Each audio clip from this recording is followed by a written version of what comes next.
vers le dénouement de l'affaire Delphine Jubilard. L'enquête autour de la disparition de l'infirmière de 33 ans, qui n'a pas donné signe de vie depuis la nuit du 15 au 16 décembre 2020, s'apprête à prendre un nouveau tournant.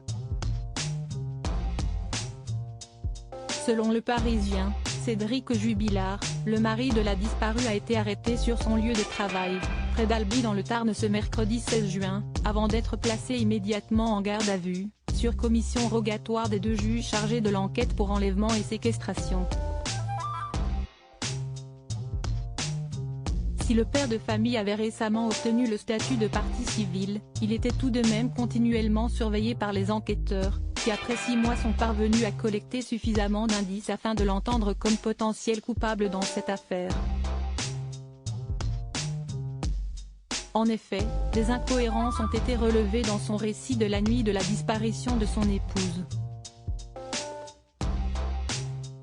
Alors qu'il a toujours raconté qu'il était parti se coucher aux alentours de 22 h et qu'il avait ensuite constaté que Delphine n'était plus là, réveillé par les pleurs de sa fille, sur les coups de 4 h du matin, il semblerait qu'il soit en réalité resté éveillé une bonne partie de la nuit, selon nos confrères.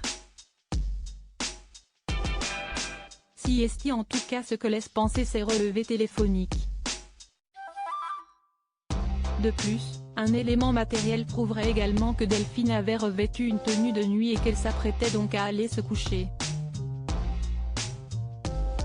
Difficile donc d'imaginer qu'elle serait par la suite ressortie en pleine nuit, comme l'avait pourtant supposé Cédric. Combien de temps va durer la garde à vue de Cédric Jubilard? Les gendarmes pensent aussi avoir identifié un mobile susceptible d'incriminer l'artisan peintre de 33 ans. Comme l'indique Le Parisien, ils ont acquis la conviction qu'une dispute aurait éclaté entre Delphine et Cédric cette fameuse nuit, après une discussion houleuse au sujet de l'avenir de leur couple. Il convient de rappeler que les époux étaient en instance de divorce peu avant que Delphine ne se volatilise. Cette dernière aurait donc certainement pu annoncer à son conjoint son intention de le quitter ce soir-là. Selon le premier scénario criminel qui serait envisagé par la justice, cette rupture aurait pu conduire Cédric à commettre le pire. Le comportement intrigant du trentenaire, ces dernières semaines, a aussi participé à interpeller les enquêteurs.